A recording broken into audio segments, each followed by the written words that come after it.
Hey guys, happy weekend to you and welcome again here to this Saturday webisode of Peak Bytes. Today we get a look at a student protest that took place at the state capitol on Friday. We'll review some of the major legislation that did and did not pass at this year's general session. And Lucas fills us in on all things football within the state of Utah by highlighting the brand new professional football team, the Salt Lake Stallions. But first we head down to the University of Utah for a look at their football program. With the spring athletics seasons underway, the University of Utah football team has been having their edition of spring practice. The Utes lost in the Pac-12 championship game last year against the Washington Huskies and finished with an overall record of 9-5. The Utes currently have a new offensive coordinator for the year, so they're focusing on meshing together as a team and learning their new formations. The Utes also had a few defensive players leave last year, so they want to work on their communication as a unit and ensure that all players know their new base formations. On the other hand, the University of Utah also had a handful of players decide to stay back and play another year of NCAA football and continue furthering their education instead of attending the NFL draft. The Utes are definitely looking to bring home the Pac-12 championship next season.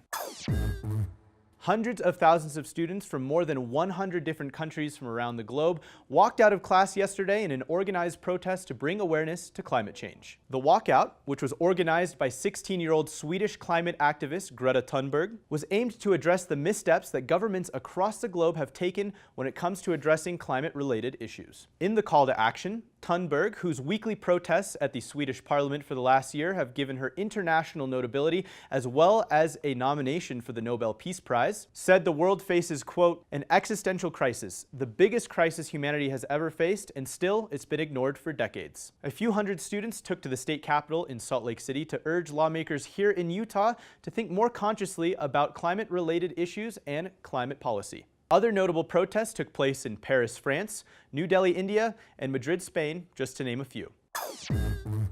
Along the football lines, let's welcome Salt Lake City's newest professional sports teams, the Salt Lake City Stallions. The Stallions are part of the new Alliance of America Football League, which is essentially a feeder league to the NFL and showcases some pretty awesome talent for players looking to make it back to the big leagues. The Stallions haven't had the strongest start to this season as they're currently 1-4 and have a home game today at Rice-Eccles Stadium. The Stallions only play a total of 10 games for the season and have 2 home games left on the year. Nick Truesdell, who is a tight end for the Stallions, is currently 13 for 13 on catches for the year, leading the AAF in most consecutive receptions. You can find out more information on the Stallions and the Alliance of America Football League at www.aaf.com.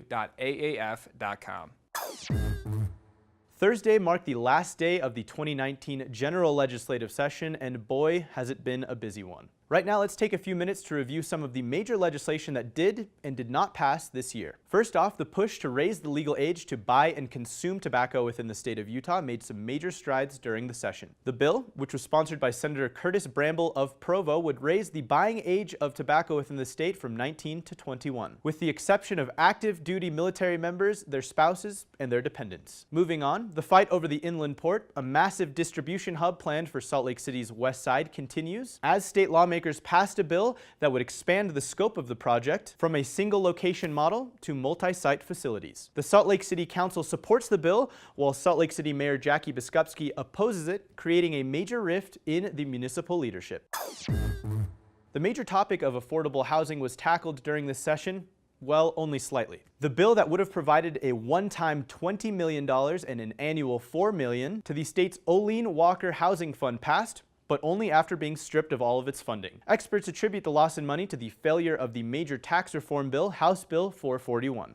And lastly, a bill that would have allowed Utah citizens to sue over legislative changes to a ballot initiative, unfortunately never made it out of the Senate. Senate Bill 267, which was sponsored by Senator Kathleen Reeby of Cottonwood Heights, would have let citizen referendums pick the effective date of ballot initiatives, and if the legislature subsequently replaces that initiative, be able to take them to court. This comes after severe public backlash resulting from major overhauls to the citizen-passed initiatives back in November. Senator Reeby said, quote, "You went through all that trouble to do the work, that if it was undone, there should be a process for you to have your day in court." She said this in a recent interview with Fox 13. For more information on the bills that passed this year's general session, you can head to le.utah.gov.